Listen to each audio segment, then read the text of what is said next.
सोचिए, अगर आपके पुरसुकून गांव में हर रात कोई ऐसा चोर आ जाए जो न दरवाज़ा तोड़े न आवाज़ करे, मगर सुबह होते ही लोगों की सबसे कीमती चीज़ें गायब हो जाए, और सबसे हैरानकुन बात ये हो कि किसी ने उसे कभी देखा ही ना हो, तो आप क्या करेंगे? आज की कहानी एक ऐसे ही पुरस्रार राज के बारे में है जो सिर्फ चीज़ें ही नहीं, लोगों का सुकून भी चुरा रहा था। अगर आपको ऐसी ही दिलचस्प और सबक आमोज कहानियाँ पसंद हैं तो वीडियो को अभी लाइक करें, चैनल जादुई कहानियाँ बाय अनम को सब्सक्राइब करें और बेल आइकन ज़रूर दबाएं ताकि आप किसी भी नई कहानी से महरूम ना रहें। एक खूबसूरत सा गांव था जहां सुबह का मंजर ऐसा लगता था जैसे किसी ख्वाब की दुनिया हो। नर्म सुनहरी धूप, लहलहाते खेत, परिंदों की चहचहाहट और बच्चों की हंसी, सब कुछ बहुत पुरसुकून था। मगर इस सुकून के पीछे एक अनजाना खौफ छुपा हुआ था। हर दूसरी रात किसी न किसी के घर से कुछ न कुछ चोरी हो जाता था, कभी सोना, कभी पैसे और कभी ऐसी चीज़ें जो दिल के बहुत करीब होती थीं। अजीब बात ये थी कि न कोई निशान मिलता, न किसी को कोई आवाज़ सुनाई देती, जैसे चोर हवा में घुल जाता हो। इसी गांव में आमना नाम की एक नौजवान लड़की रहती थी। उसकी आंखों में चमक और दिल में हिम्मत थी। वो दूसरों की तरह डरने के बजाय सच जानना चाहती थी। जब सब लोग खौफ से दरवाजे बंद कर लेते तो आमना के दिल में एक ही सवाल गूंजता, आखिर ये चोर है कौन? एक दिन जब उसकी अपनी माँ का चांदी का कंगन भी गायब हो गया तो आमना ने फैसला कर लिया कि अब वो खामोश नहीं बैठेगी। उसने अपने दोस्त अली को अपना मंसूबा बताया। अली थोड़ा डर रहा था, मगर आमना के हौसले ने उसे भी तैयार कर लिया।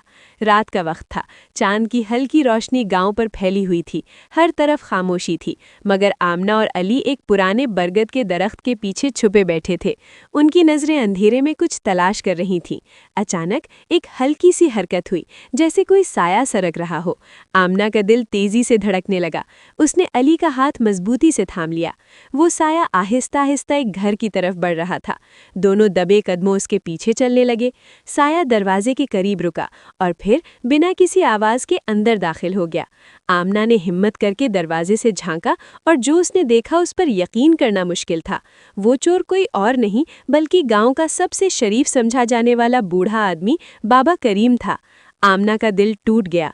वो हैरान और उदास थी, मगर उसने सच जानने का फैसला किया। अगले दिन वो चुपके से बाबा करीम के पीछे गई। वो जंगल की तरफ जा रहे थे और एक पुराने झोपड़े में दाखिल हो गए।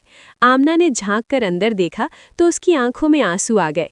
वहाँ कई छोटे बच्चे बैठे थे, भूखे और कमज़ोर, और बाबा करीम उन्हें खाना खिला रहे थे।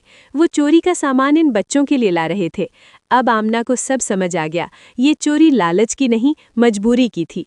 आमना ने गांव वालों को सब सच बता दिया। पहले तो सबको बहुत गुस्सा आया, मगर जब वो झोपड़े तक पहुंचे और बच्चों को देखा तो उनके दिल नरम पड़ गए। गांव के सरदार ने आगे बढ़कर कहा, हम सब ने अपने आसपास के लोगों को नज़रअंदाज किया और आज एक बूढ़ा आदमी मजबूर होकर चोरी कर रहा है। इस दिन के बाद सब कुछ बदल गया। गांव वालों ने मिलकर इन बच्चों के लिए खाने, कपड़ों और तालीम का इंतजाम किया। बाबा करीम ने भी सबके सामने अपनी गलती तस्लीम की और वादा किया कि वो आइंदा कभी चोरी नहीं करेंगे।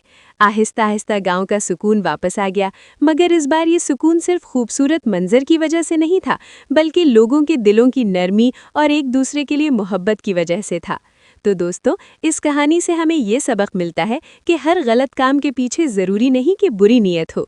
कभी कभी हालात इंसान को गलत रास्ते पर ले जाते हैं, मगर अगर हम समझ, हमदर्दी और मदद का हाथ बढ़ाएं तो अंधेरा भी रोशनी में बदल सकता है।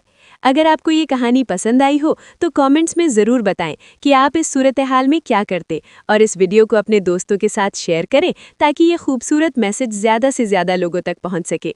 मिलते हैं अगली कहानी में, सिर्फ जादुई कहानियाँ बाय अनम पर, जहां हर कहानी दिल को छू जाती है।